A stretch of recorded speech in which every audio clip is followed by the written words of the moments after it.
इस कार्यक्रम के पुण्यार्चक हैं Shri Pramod Kumar Jain, Shrimati Vimla Jain, Lucknow, Shri Vinay, Shrimati Payal, Hiya, Gurgaon, Shri Ankit, Shrimati Shivani, Ridaan, Shamik, Singapore, sea star international private limited, Singapore.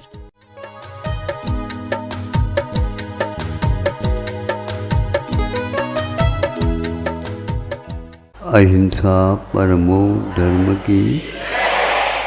आचार्य गुरुवर श्री कुंद कुंद भगवान की। आचार्य गुरुवर श्री ज्ञान सागर मुनि महाराज की।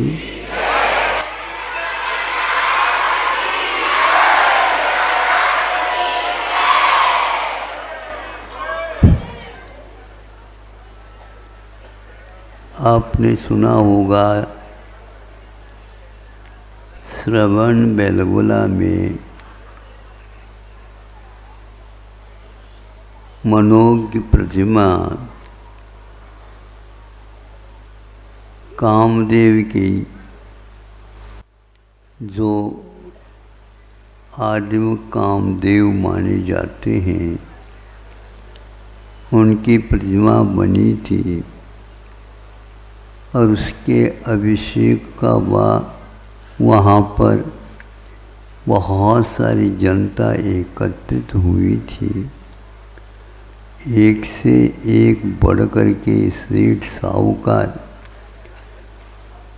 अभिषेक के लिए तैयार हैं, अपने हाथों से कलशा दे करके, और क्रमशः सब लोगों को अनुमति दी गई थी। अभिषेक प्रारंभ हो गया।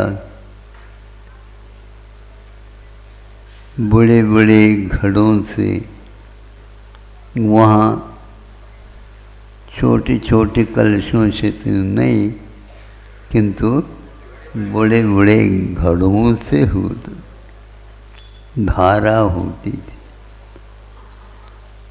चालू कर दी सुबह से ही, किंतु धारा नाभि के नीचे नहीं आई। इतने सारे सारे घड़े उसके ऊपर डाले गए, किंतु नाभि के नीचे धारा नहीं आ गई। अब क्या करोगे बताओ? सभी लोग देखते रह गए। पूरा पानी जो संग्रह लाया गया था डाल दिया गया। किसी ने, कई व्यक्तियों ने अपने अपने मन से सोचा संभव है, किसी देव ने आकर के कीलित कर दिया हो, कुछ भी हो, लेकिन साक्षात दिख रहा है। इसी बीच में एक बुढ़िया अपने हाथ में छोटी बिल्लियाँ लेकर के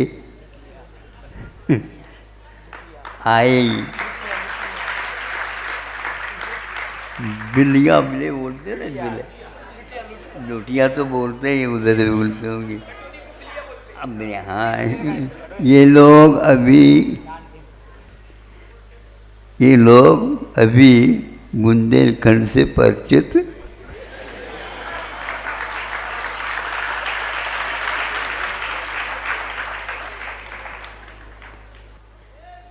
तो सभी लोगों ने कहा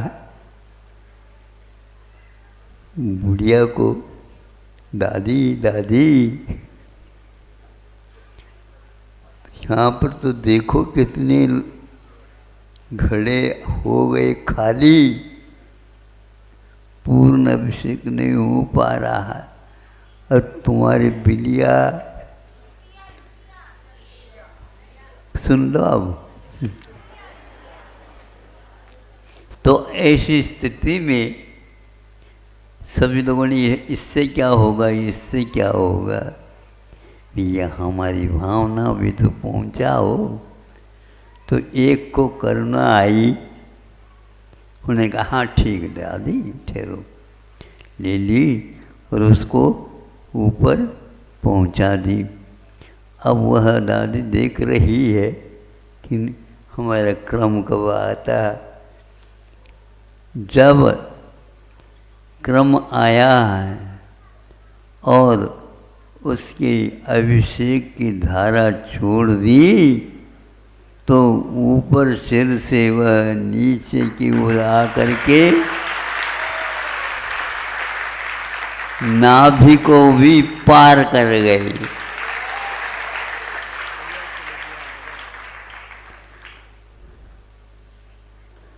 भावों के उत्सेद हाइट बंधुओं बहुत हो सकती है, बहुत हो सकती है। ये हाइट कोई हाइट नहीं, ये तो भाव है। भावना भावना सुनिए ऐसे कवियों ने कहा है। भावना भव को नाश करने की क्षमता रखती है। इसलिए आप लोग बार बार बोलियां चढ़ नहीं पा रही थी। मैं सोच रहा था चढ़ती एक और दो कदम नीचे और उतरती हो रही है बात। और हमें भी कहा कि महाराज आप भी चलो। मैंने कहा भैया हम तो आएंगे तो सही, लेकिन आपकी बात नहीं कहेंगे, हम तो उस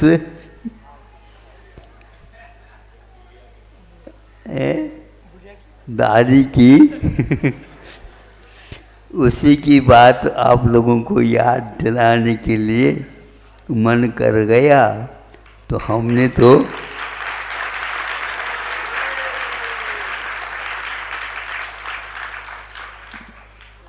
मोक्ष मार्ग में यदि व्यवधान उपस्थित करता है तो ये मान है। इसलिए मान किसकी खुराक है, तो मन की खुराक है। पांच इंद्रियों में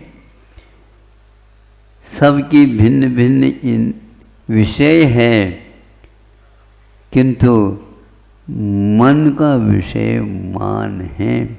और मनुष्य मान के कारण ही आज तक उस मोक्ष मार्ग को पार नहीं कर पाया। ध्यान रखो, जिसके ऊपर कलशाभिषेक हुआ उनके जीवन में भी वही मान था, और भरत को तो जीत सका, लेकिन क्या अपने भीतर जो मान बैठा है, क्रोध मान माया लोभ, अनंतानुमंडी चली गई, अप्रत्यज्ञान चलेगी, प्रत्यज्ञान चलेगी, लेकिन समझन दो दीपक जल रहा है वह भी अभी कायम है। उसके लिए 1 वर्ष तक आहार बिना लिए खड़े हो गए, किंतु केवल ज्ञान प्राप्त नहीं हुआ। बंधुओं, अंतर्मुहूर्त में उत्पन्न होता, लेकिन वह अंतर ज्ञान के बिना नहीं उत्पन्न होता है। ऐसे वह युग के आदमी कामदेव हुए और उनका सर्वप्रथम मोक्ष मार्ग में इस युग के ऋषभनाथ भगवान को भी जो केवल ज्ञान प्राप्त हो गए, लेकिन तीर्थंकर भी है, किंतु उनको सर्वप्रथम वह युग के आदि में मुक्ति नहीं मिली, किंतु बाहुबली को वो मुक्ति सर्वप्रथम वरण कर गए। तीर्थंकरों की अपेक्षा से कह रहा हूँ। एक दो बालक और भी थे, उनको भी नमी विनमी, हाँ, तो उनको हुआ है, लेकिन 63 सदा का महापुरुषों में यदि प्रथम हुआ तो बाहुबली भगवान, उनको बार बार नमस्कार करता हूँ और प्रभु से प्रार्थना करता हूँ उस मान को जीतने के लिए हमारे लिए शक्ति दे दो, ताकि हम उसको भी पार कर लें, ताकि अनंत काल के लिए वह मान हमें देखता रह जाए, और सीखना हो तो सीख ले। वो मान कभी सीखता नहीं, सिखाता वह अपने आप को मजबूत बनाना चाहता है, लेकिन जब तक नतमस्तक नहीं होगे तो वह बाहुबली को भी नमस्तु नहीं कर पाती। इसलिए उनके उपकार को यदि चुकाना चाहते हो तो अपने मान को समाप्त करो। अहिंसा परमो दिव्यः। ओम नमः सिद्धेभ्यः। ओम नमः सिद्धेभ्यः। अहिंसा परमो धर्म की आचार्य गुरुवर श्री कुंद कुंद भगवान की, आचार्य गुरुवर श्री ज्ञान सागर मुनि महाराज की,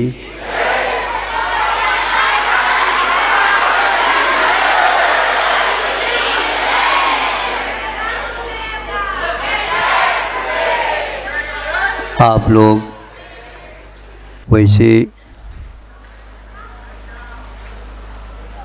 इस विषय से अवगत होंगे ही।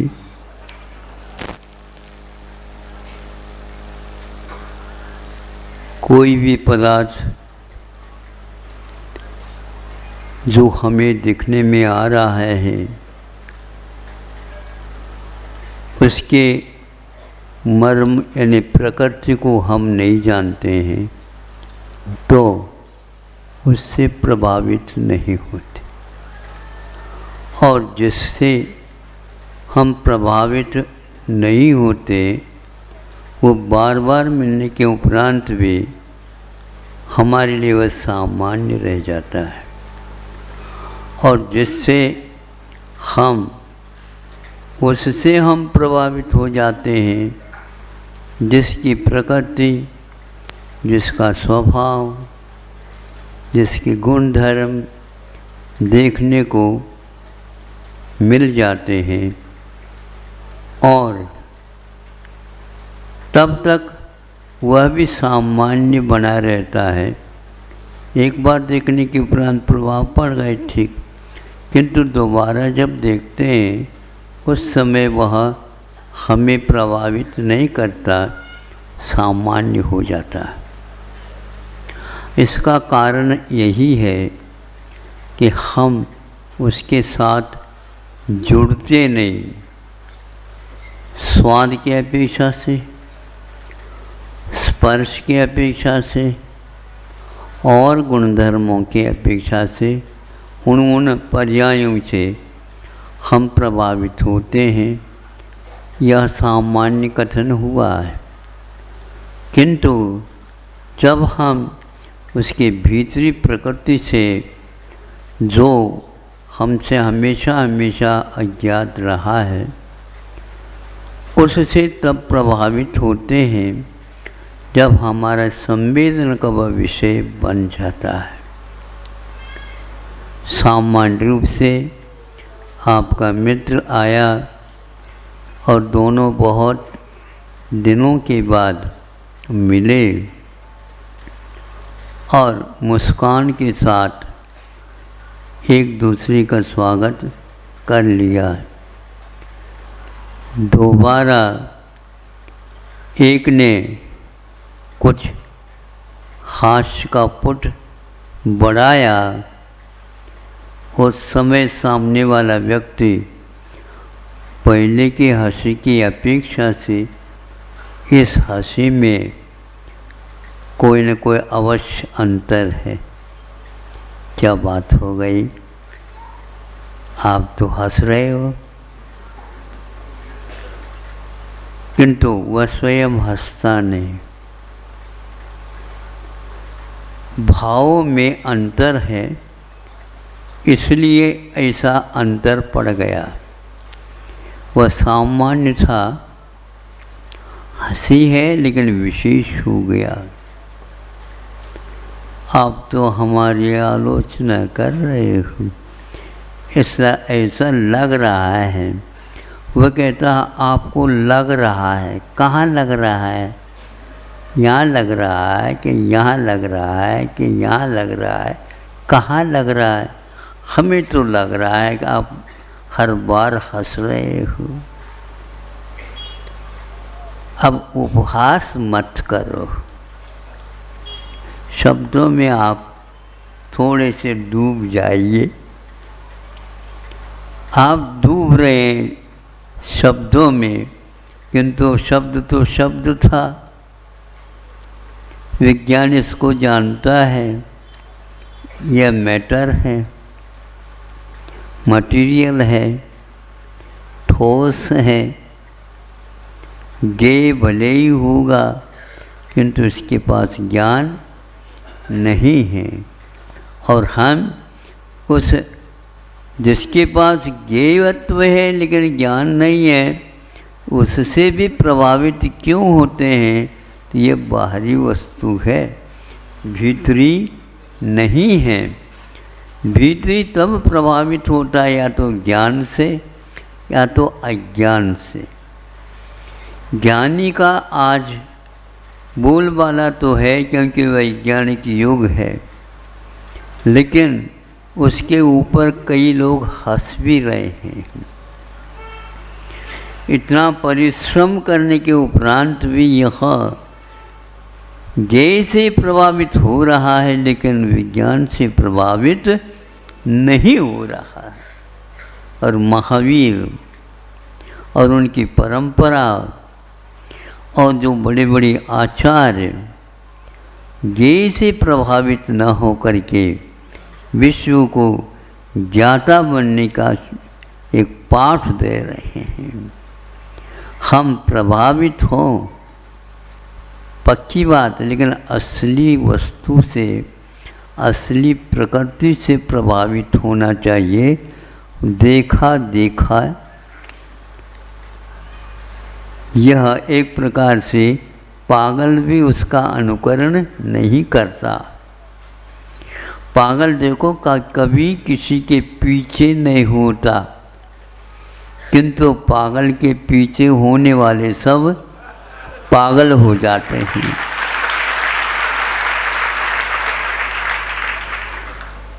यह उस बाहरी दृश्य का परिणाम माना जाता है।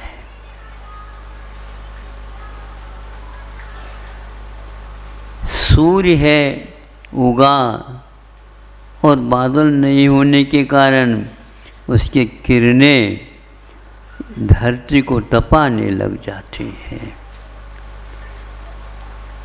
बहुत दूर है वह, किंतु बहुत दूर होने के उपरांत भी वह अपने उष्ण किरणों के माध्यम से धरती को तपाता है।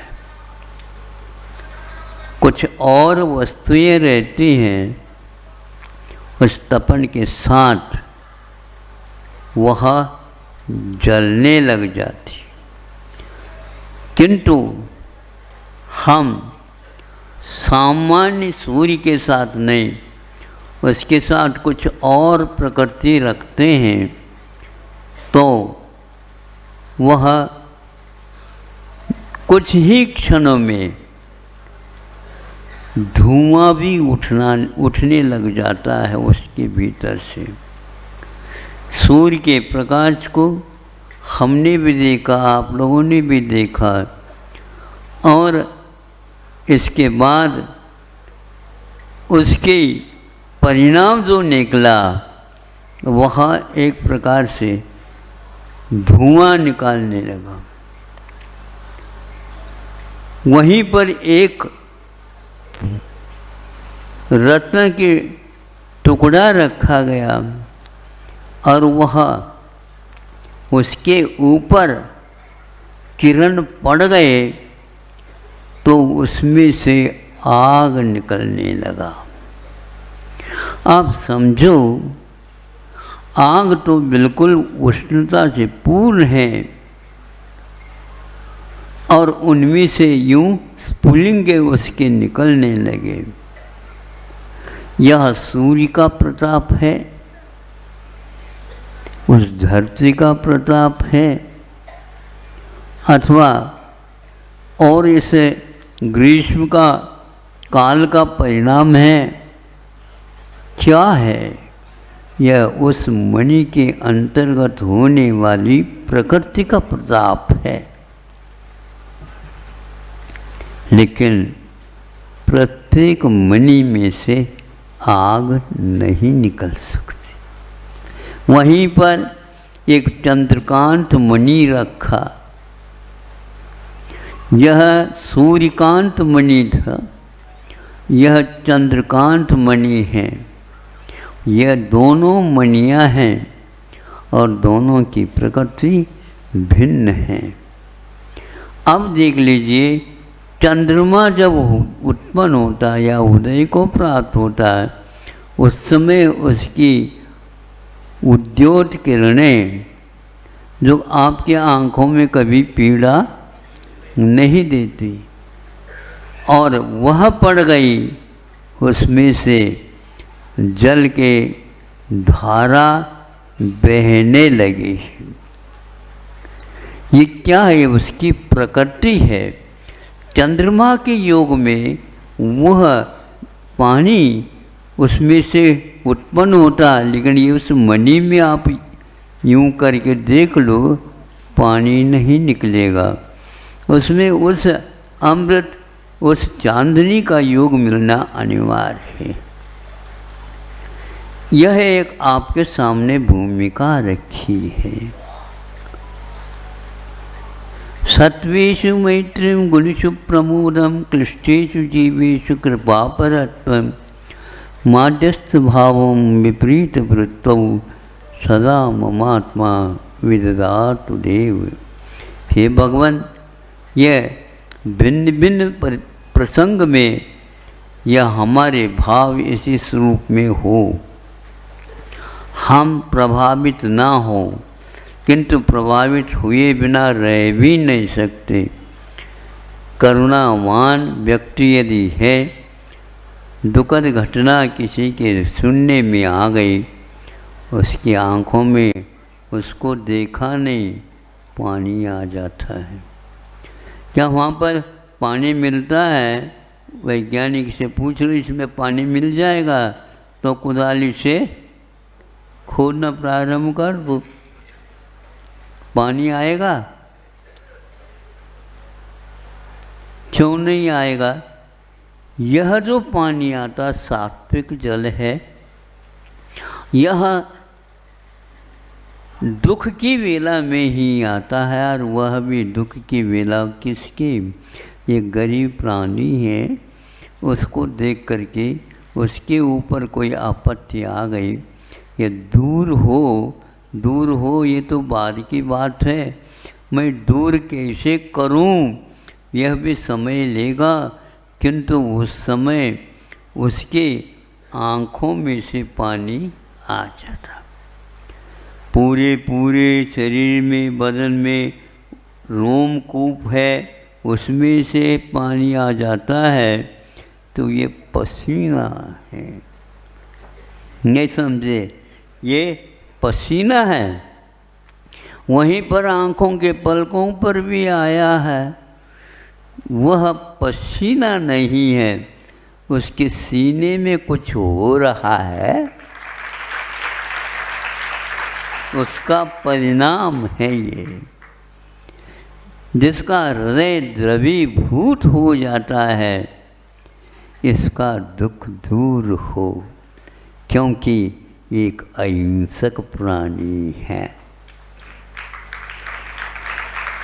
एक हिंसक प्राणी से भी मुलाकात हो जाए, हे भगवान, इसको सम्यक दर्शन हो सकता है और इसके आँखों में भी पानी आ सकता है। खाने के लिए नहीं, खिलाना चाहते हैं तो आप खिलाओ, अपनी आप ही भूख मिट जाएगी। लेकिन हम उसको भिन्न भिन्न परिणामों से खिलाना यानी नचाना चाहते हैं। ये नचाने के भाव हमारे बुरे हो गए। इसलिए कृष्टेषु जीवेषु कृपा परत्वम, सर्वेषु मैत्रम, सभी जीवों के प्रति मैत्री सामान्य हो और गुणशु प्रमोदम। जब वह सिंह रोने लग जाता है तब आपको देखना चाहिए ये भी रो सकता है। और रात दिन आप तो रोते ही रहते हैं। भगवान के पास आने के बाद, भगवान हमारे कष्ट भी तो दूर करो। आप अपने अपने करते हैं, स्वार्थपूर्ण है आपका जीवन। हम कितने दूर से आए, थोड़े से आशीर्वाद तो दे दो।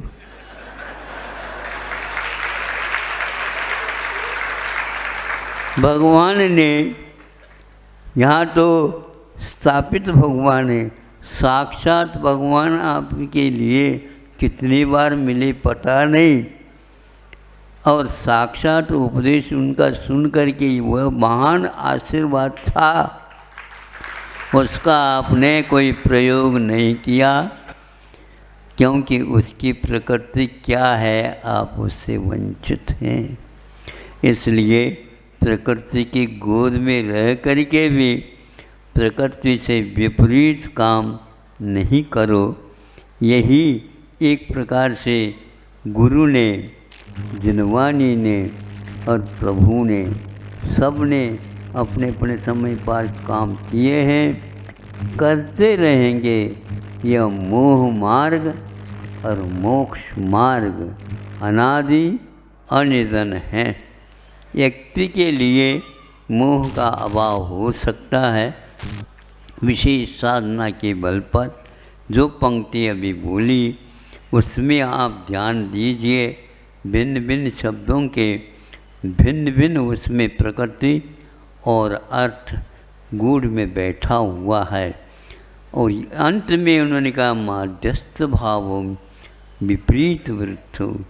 विपरीत वृत्ति वाले व्यक्ति मिल गए तो भी उनके प्रति राग नहीं करना और द्वेष भी नहीं करना, उसकी पंचायत में नहीं पड़ना। आपके प्रभाव भी अवश्य उसके ऊपर पढ़ सकते हैं। हमने इनके प्रति विपरीत सोचा, लेकिन इन्होंने विपरीत को भी अपने अनुकूल बना करके मेरे लिए कोई उत्तर नहीं दिया। ये सबसे बड़ा दयालु व्यक्ति का कार्य हुआ। वैरी के लिए भी वरदान हो, लेकिन ऐसा वरदान जल्दी जल्दी नहीं दिया जाता। उसके योग्य उसकी भूमिका बन जाए तो ये हो सकता है। आप सूर्य के और चंद्रमा के उदाहरण से वह चंद्रकांत मणि और अर्क अथवा सूर्यकांत मणि, इनको याद करते प्रभु के दर्शन करने से हमारे हृदय से चंद्रकांत मणि भी उत्पन्न हो सकता है और सूर्यकांत मणि की भी उत्पन्न हो सकता है, जिसके द्वारा हमारा अनंत काल से जो मोह लगा है वह भस्मसात हो जाए। प्रभु के दर्शन से हमारा कर्म नष्ट हो, ये एकमात्र प्रकृति को लेकर के आप लोग आए हैं और इसमें आप संदेह न करिए। देह तो है लेकिन संदेह न हो, देहातीत होने का आप प्रयास करो। देह है तो संदेह होगा ही, हे देहाती,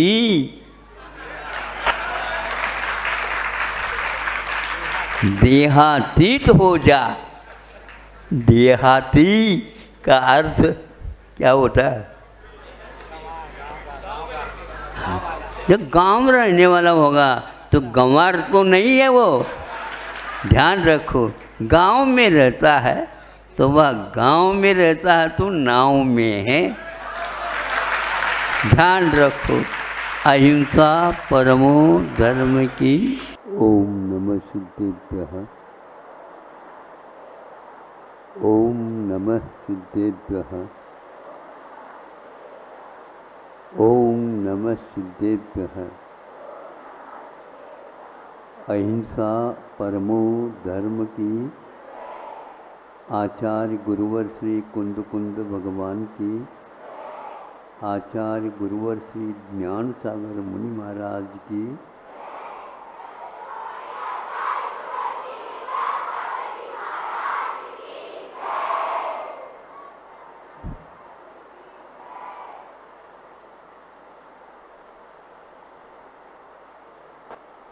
विस्मय जैसा होता है और अपनी अपनी भाषाओं को उन्होंने देखी होगी, पढ़ी होगी और बोलती होगी, किंतु उन सबके मुख से हिंदी जब सुनते हैं तो ऐसा लगता है यह शिक्षा का परिणाम है अथवा एक संकल्प का ही नमूना है। संकल्प जैसा किया जाता है वैसा हम अपने जीवन को जी सकते हैं। और क्या, जब यहाँ पर ये नारी जगत जो कि आदिवासी इलाका में रहते हैं, किंतु इनके मुख से जब शुद्ध हिंदी का भावाव्यक्ति को सुन करके देख करके ऐसा लगता है कि जो हम चाहते हैं वह सब कुछ हम कर सकते हैं और दूसरे के लिए भी वह उदाहरण बन सकता है। पुरुषार्थ की दृष्टि से इन लोगों के पुरुषार्थ जो सुने उन्हीं के मुख से, औरों के मुख से भी संकल्प शक्ति जैसी होती है वैसा ही जीवन बनाया जा सकता है। हम बनी बनी रसोई खा करके बनाने को ही भूल गए। अब होटल जाओ और वहाँ से थाली ले करके आओ और थाली में क्या है तो भगवान ही जानते हैं। इसलिए इन लोगों ने जो यहाँ पर हथकरघा के निमित्त से अपने जीवन को जो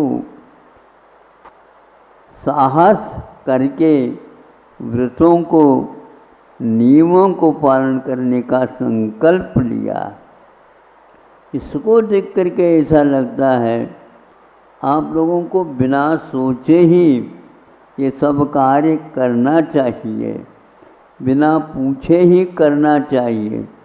और बहुत सोचना भी ठीक नहीं लगता। इन लोगों के एक ही बार में संकल्प इस प्रकार हो सकता है, तो आप लोगों के लिए पहले से ही ऐसा वातावरण मिला है। औरों को भी तैयार करने का यह महत्व संकल्प बहुत अच्छा लगता है। ये स्वयं तो अपने पैरों पर खड़े हो गए और दूसरों को भी इस ओर लाने का ये और प्रयास कर रहे हैं।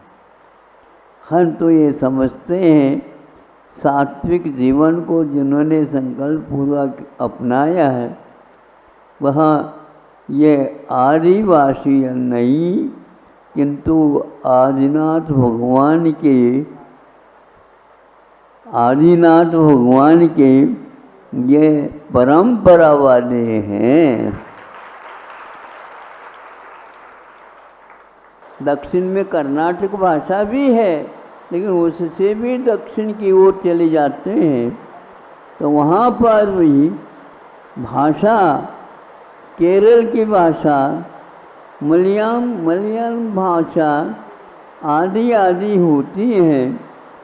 उन भाषाओं में उन्होंने प्रथम कक्षा से लेकर के 12वीं कक्षा तक उसी के द्वारा काम चलाया है। और आपको अपने बच्चों के लिए जन्म होते ही उसको क्या सुना रहे हैं, गुड मॉर्निंग। तो अभी हमने सुना व्यंग्यात्मक यह शब्द हो गया होगा, तो उसी समय हमने सोचा है ये क्या दिवस क्या है, तो उत्तम प्रभात है। इसमें भारत हमेशा हमेशा जी रहा है। प्रभात हमेशा हमेशा हमें आलोक प्रदान करता है और सूर्य के प्रताप और सूर्य के उपकार की ओर देखता है। सबको जगाने के लिए, जैसे विद्यार्थियों को, छात्र छात्राओं को शिक्षक लोग जगाते हैं, उसी प्रकार यह आलोक धाम सूर्य हमें प्रमाद से उठा करके अलौकिक जगत में ले जाता है, लेकिन वह कभी रुकता नहीं। यह एक बहुत बड़ा उसका स्वभाव है। आप रुक जाते, विश्राम लेते, ये करते, किंतु वह अंतिम समय तक, जब तक दिन डूबता नहीं, तब तक वह अपना कार्य कर्तव्य करता रहता है। और उसके कर्तव्य के अभाव में संसार एक प्रकार से शून्य हो जाता है। यहाँ पर उस आलोक का सद्भाव होने से हमें स्फूर्ति मिलती है और अच्छे विचार हमारे जीवन में उत्पन्न होते हैं।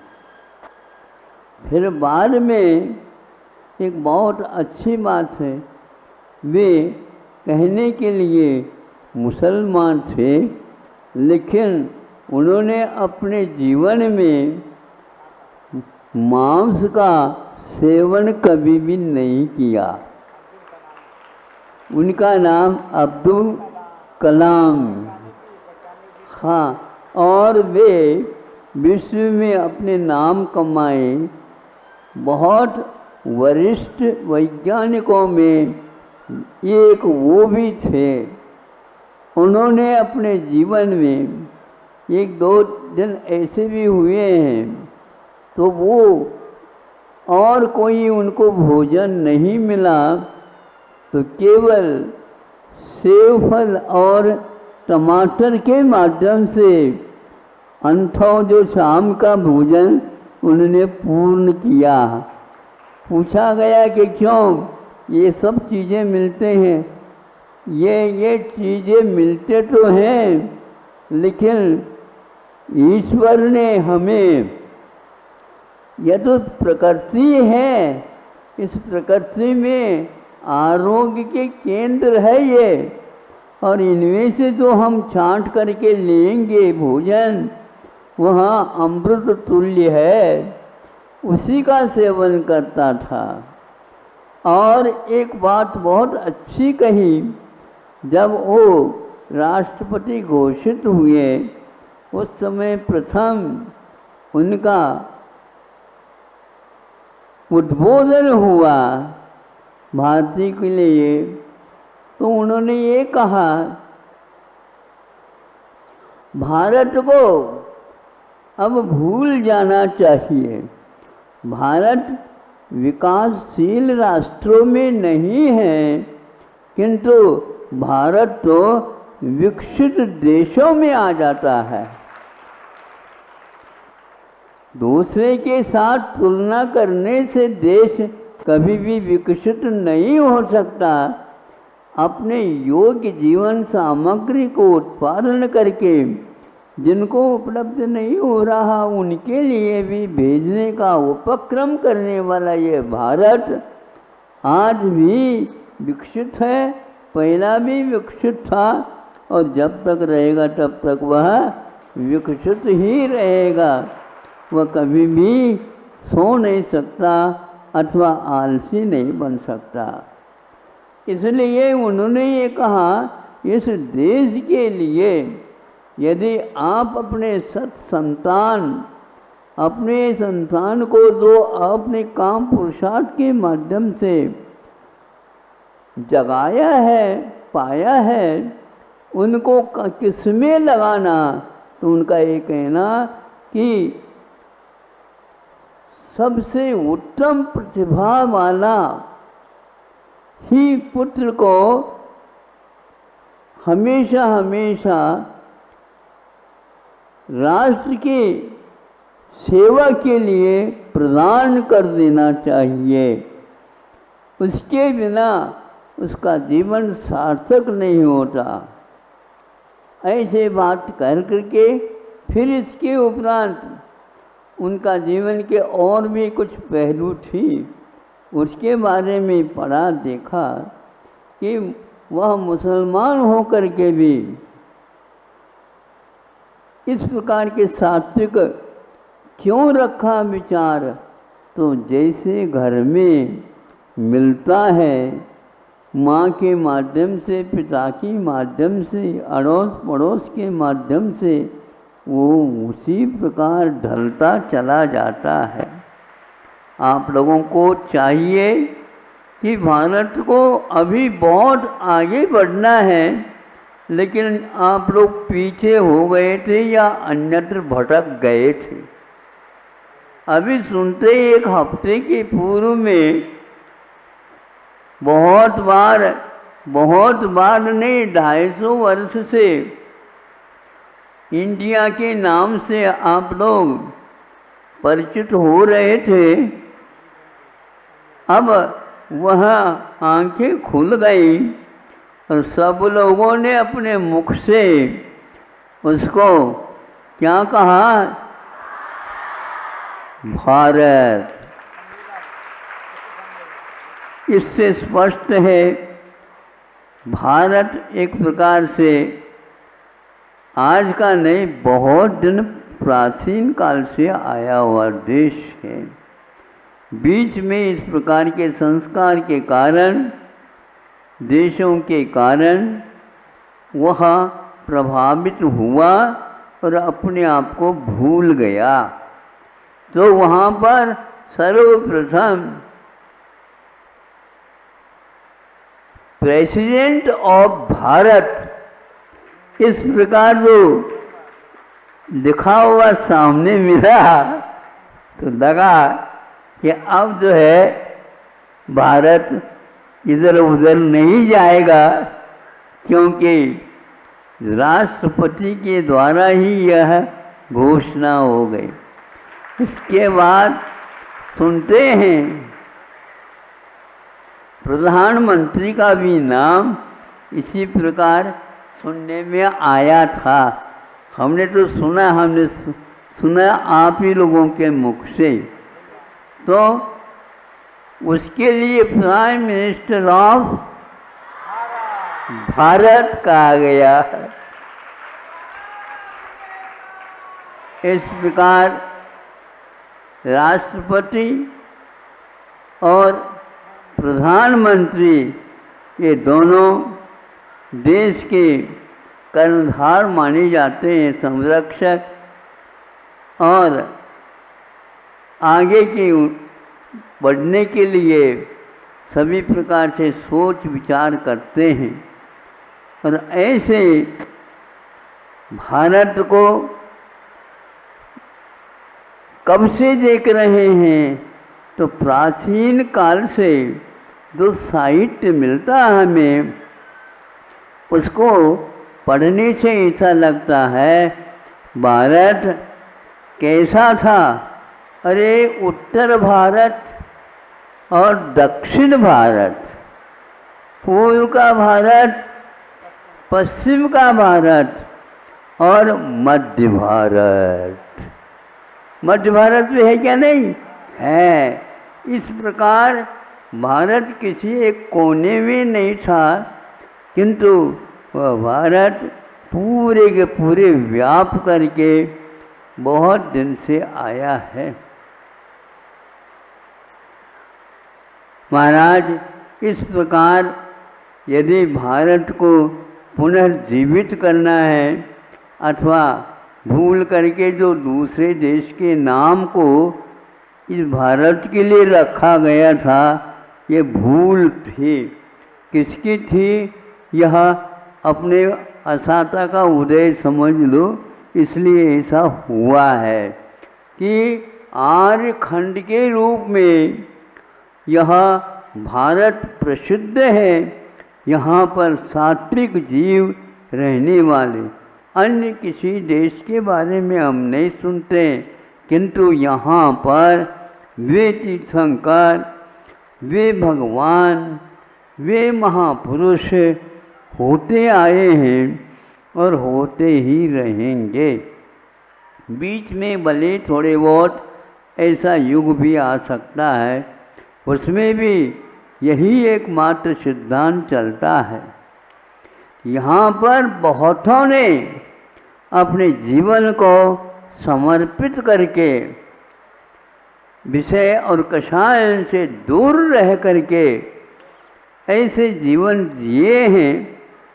उसके लिए ये कहा जा सकता है, क्या कहा जा सकता है? भारत बसा। सुन रहे हो ना? भारत बसा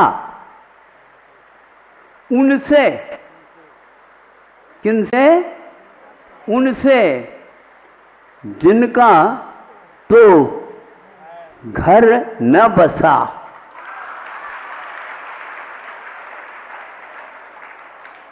तीन चार दिन हुए थे, हमने सोचा भैया हिंदी दिवस आ रहा है, उसी दिल से इसको कहा जाए, इसलिए और किसी के सामने नहीं कहा, आज सबके सामने कह दिया।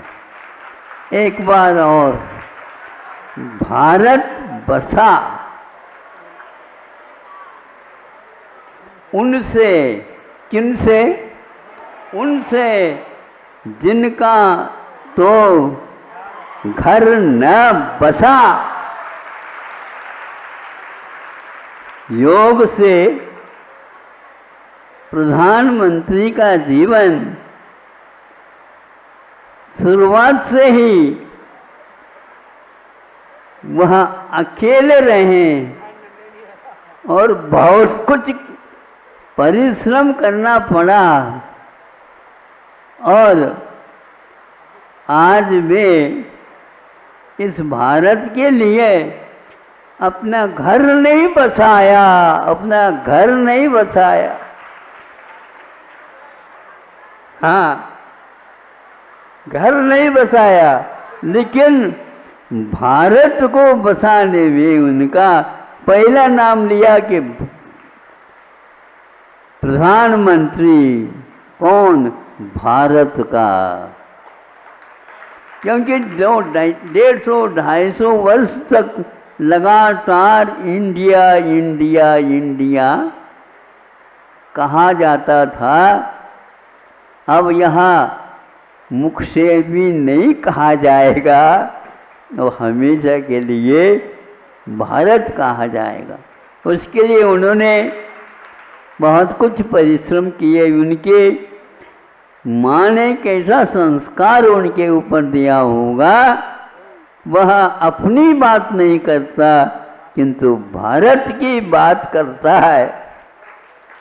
और उसमें जो कमियां हैं उसके लिए भी उसी प्रकार उनका एक और नारा है। नारा क्या, वो तो वस्तु स्थिति है, धीरे धीरे कार्य होते हैं कि अखंड भारत की बात करते हैं। वो भारत को अखंड रखना चाहिए, क्योंकि जो कोई भी है वो सब भारत का वासी है। इसलिए उसके हित के बारे में, शांति के बारे में हमेशा हमेशा सोचा जाता है, किंतु वह लोग सामने नहीं आते। किंतु सामने नहीं आते हुए भी उनके द्वारा जो परिश्रम है किया जाता है वह प्रकाश में आए बिना रह नहीं सकता। कुछ लोग प्रकाश में आना नहीं चाहते हैं, किंतु प्रकाशित करने में रात दिन लगे रहते हैं।